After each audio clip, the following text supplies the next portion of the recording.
Hi friends, எல்லாருமே 1.5 மாதத்துக்கு அப்புறம் பார்த்தீங்கன்னா பேக் டு ரொட்டீன் வந்திருப்பீங்க. ஆமாங்க, இன்றைக்கி வந்து எல்லாருக்குமே ஸ்கூல் திறந்துட்டாங்க.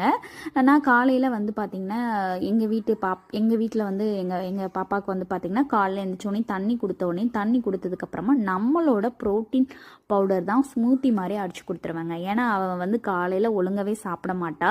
அதுவும் இந்த லீவ் டயத்துலலாம் பார்த்திங்கன்னா லேட்டாக எழுந்திக்கிறது, பிரேக்ஃபாஸ்ட்டு சாப்பிட்றது இல்லை. அதுக்கு பதிலாக நான் இந்த மாதிரி ஸ்மூத்தி மாதிரி அடித்து கொடுத்துருவேன்.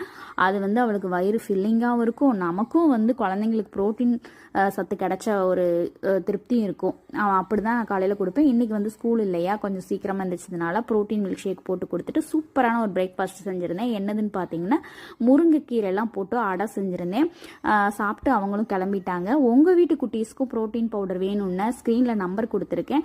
அதுக்கு நீங்கள் வந்து வாட்ஸ்அப் ஆர்டர் பண்ணி வாங்கிக்கலாம். உடம்புக்கு ரொம்ப நல்லதுங்க. மைண்டை சுறுசுறுப்பாக வச்சுக்கிடும். வளர்கிற குழந்தைங்களுக்கு ரொம்ப அவசியம் ப்ரோட்டீன்.